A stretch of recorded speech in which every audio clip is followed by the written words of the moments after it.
Bonjour Ilana, bonjour à toutes et à tous. Aujourd'hui, j'aimerais vous parler du Ain Hara, du mauvais œil, ou plutôt de l'œil du mauvais. On retrouve dans notre paracha Balak, que Bil'am a voulu mettre l'œil, comme on dit. Et est-ce qu'il y a de quoi craindre ce genre de choses? Dans son livre Sfat Tamim, le Chafetz Chaim évoque que on pourrait craindre le Ain Hara quand on fait des choses qui sont un peu extravagantes, qui sortent de l'habitude, qui sortent du cadre normal. Alors là, on peut s'exposer à Ain Hara. Le Igrot Moshe, Rav Moshe Feinstein, dans la partie Even Ha'ezer, troisième volume, troisième chapitre, troisième volume, Tchouva 26, il dit en fait, ça dépend. Si on a une crainte, alors faut craindre. Mais si on ne craint pas, si on fait pas attention, ça peut pas nous toucher. Le Rav Steinman donnait un moyen intéressant pour se protéger contre l'Ain Hara, c'était de lire les 11 versets qui commencent par Nun et qui finissent par la lettre Nun, qui commencent et qui finissent par la même lettre Nun, qui évoque normalement la Néphila, la chute. Nun, dans le psaume 145, on retrouve en acrostiche tout l'alphabet, il manque justement la lettre le verset qui commence par la lettre Nun.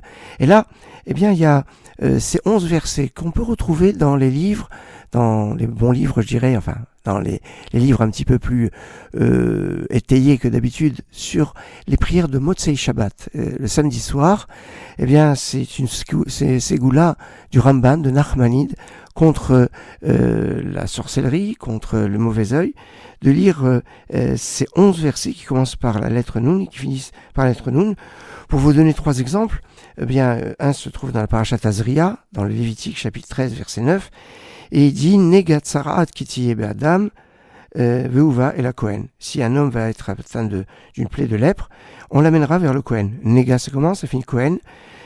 Commence par Hanoun, ça finit par Hanoun. La deuxième, c'est dans parashat Matot, la fin du livre de Bamidbar, chapitre 32, verset 32, où on nous dit que les gens de la tribu de Réhouven et de Gad, on dit, ils veulent rester de l'autre côté du Jourdain, mais ils iront faire la guerre devant leurs frères. Nachnu navor chalutzim, mais vers la Yarden.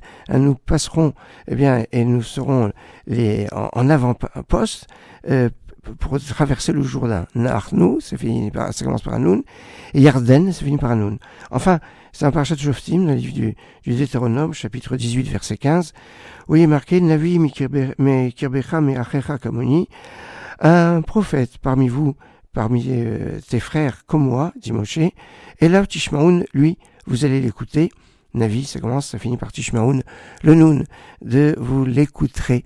Ah voilà, il y en a encore quelques-uns, je vais pas tous les citer pour pas que ça soit fastidieux, vous les trouvez, comme je vous ai dit, en général dans les bons livres, dans les prières de Motzei Shabbat, les 11 versets qui commencent par Nun et qui finissent par Nun, et une Ségoula du Ramban de Nachmanide contre l'Ain Hara, contre le mauvais œil, contre toute forme de sorcellerie. Excellente journée.